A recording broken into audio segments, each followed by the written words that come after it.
Um, I really thought Kentucky's physicalness, their length, and just how physical they are gave us a lot of problems scoring. It seemed like when they got to the rim, they got the free throw line and finished. When we got to the rim, they were blocking shots and changing our shots. And, their freshmen and sophomores were a lot more physical and longer and better than our freshmen and sophomores. So. Billy, how much do you think Alex Poythress sort of impacted kind of the breakout there? He was dominant, physically, and I'm not surprised. He's a really good player, and he's one of their more upper class guys, so he played like it. I thought him and Randall, were just physical and much more so than we were.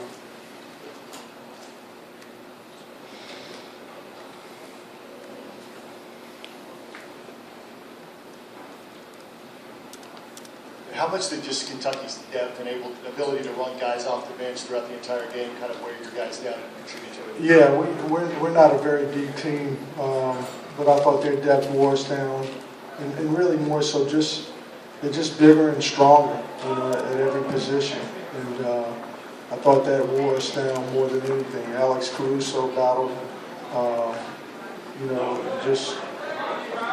we struggled getting to the rim, and we struggled keeping them off. It seemed like a few times they just were playing ping pong off the backboard in that one stretch. We thought the pace of the game was where we wanted it to be, especially the first half. And the beginning of the second half, we had opportunities, missed some free throws, and Kentucky took advantage of it. Just wondering why you said you weren't surprised with the way Poythress played as was the best he's played. What did you see that made you not feel surprised? I just saw him a bunch coming up when I was at Murray State, and really like his talent and his character.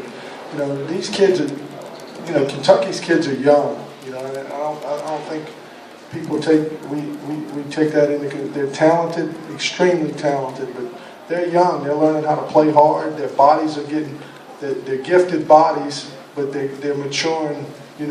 Like a 19, 20-year-old gifted body would mature, and I just think it takes time. John's got a good team. He's doing a great job being patient with them. They got a young squad, and I thought that they had some guys make more physical, more mature plays than we did. How much did the early foul trouble with Jamal maybe throw him off, or maybe throw your whole team off? That hurt us, a little bit, but more so than that, Kentucky's.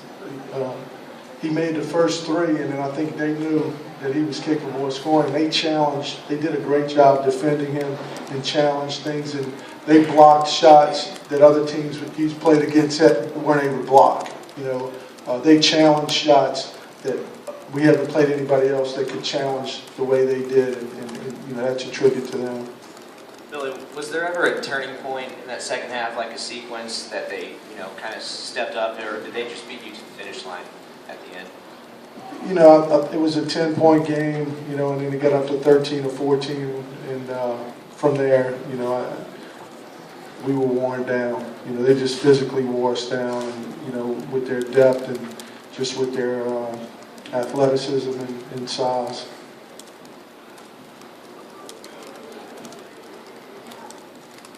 Yes, sir. Really, how much did you want them to shoot threes? A lot. We wanted them, and they came out, made a few threes, and early. You have got to be able to try to protect the paint. The Harrison twins, I've watched them for years in Texas get to the free throw line. And Young, everybody they have on the floor can drive the ball and put pressure at the basket.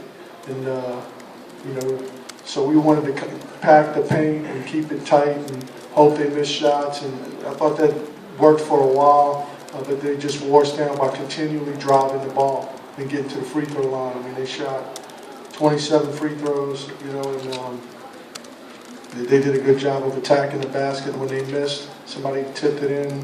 You get 12 offensive rebounds, but they scored, I don't know how many points off of it, but they physically wore us down. Anyone else? All right, thank you.